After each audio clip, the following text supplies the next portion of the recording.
kalmado before the storm. Pero signal number 4 na dito sa amin. So kung makikita nyo, ganito ang itsura at kalagayan ng panahon ngayon. Pero baka mamaya, nagiging masungit ito kasi nga signal number 4 and malakas ang bagyong Pepito. So directly natatamaan dito sa amin, Bagyo Benguet, kasi yung path ng bagyo is patungo dito and then lalabas sa West Philippine Sea. Kaya pagmasdan muna natin itong labas ng bahay namin and kitang-kita medyo umaambon na.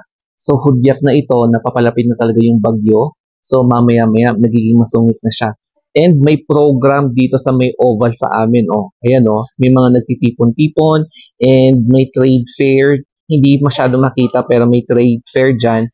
Pero magko-close sila mamayang 4:30. It's because paparating na nga yung bagyo and signal number 4 na satellite ng Japan. So as you can see, dito yung bagyo, the eye of the typhoon ay talagang direktang tatamaan kami.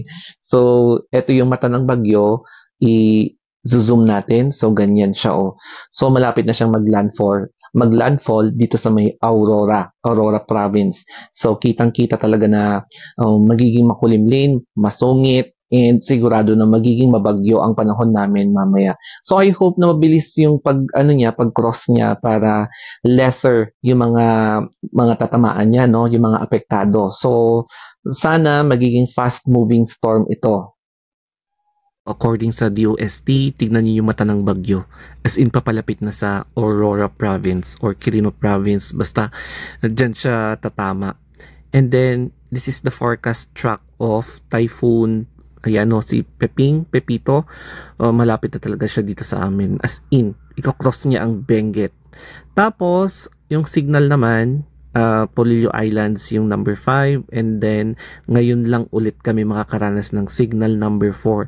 So in here makikita nyo yung Benguet, no, dadaan siya sa Aurora, Nueva Ecija, Quirino, Nueva Vizcaya, Benguet, La Union. So yung mga naka-color na red, yan yung signal number 4. Yung Polillo Islands na pink, yan yung signal number 5. So grabe, no. And then yung parang ito ata yung torrential rain advisory. So heavy rainfall outlook.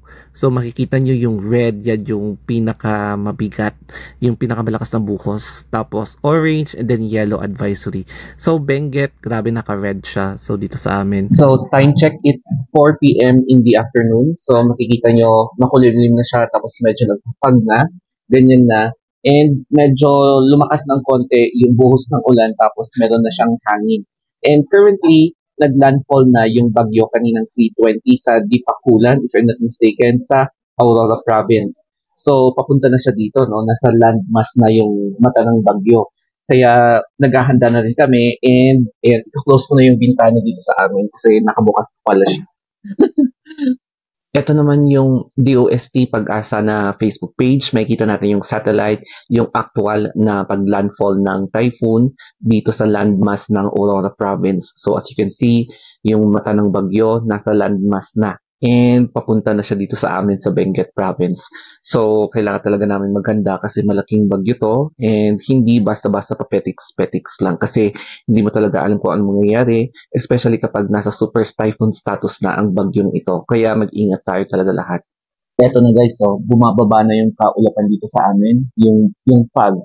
And medyo makapal yung fog. Tapos kapag i-observe mo yung kilos niya is horizontal yung parang kilos niya. So mukhang ito na nga yung bagyo kasi maulan na siya. Pero may tao pa rin na nakagather dito. As you can see, ang dami pa nila, no? Signal number 4 pero hindi pa sila umuwi. Ayan. So mag-ingat po tayong lahat at huwag basta-basta lumalabas-labas kasi signal number 4. Naka-standby na itong power station namin kung sakaling mag-brownout. So, ang gagawin lang namin is ikakabit dito and then i-on siya, parang ganyan, and then ikakabit yung ayan o. So, ikakabit namin ito. So, ayan, in exchange dito, so nakakonect na yan kapag magba-brownout. So, nakahanda na kami. And syempre, naka-full charge siya. Kung nakikita nyo, ayan, naka 100% charge. So, kailangan talagang i-charge yung power station kasi mahirap na kapag brown out. Nakalimutan ko palang i-charge tong isang phone ko, naka 58% siya. Kaya kailangan talaga natin na mag-charge ng mga phones natin kasi hindi natin alam kung ano yung mangyayari mamaya, lalo na at ganito, signal number 4 siya. So, dito sa amin, usually, laging nagbe-brown out kapag konting ulan lang. Pero kapag malakas yung ulan talaga, naku, kawawa talaga kami dito kasi hindi lang landslide, kundi nag-flood na rin dito sa baba namin. Kaya please pray for Luzon, especially sa pag-cross nitong Typhoon Pepito or Super Typhoon na Pepito. Kasi, di ba, nakaka-nervous din, no? Kasi kung nakita niyo yung ginawa niya sa Bicol region, talagang may mga areas na na-flat talaga. So, always remember to watch yung mga updates, lalo na sa Pag-asa Facebook page kasi mas active sila doon na nag-update. So, thank you for watching. Follow nyo na lang ako kung gusto nyo sa aking mga social media pages such as this Instagram account. So, again, always stay safe.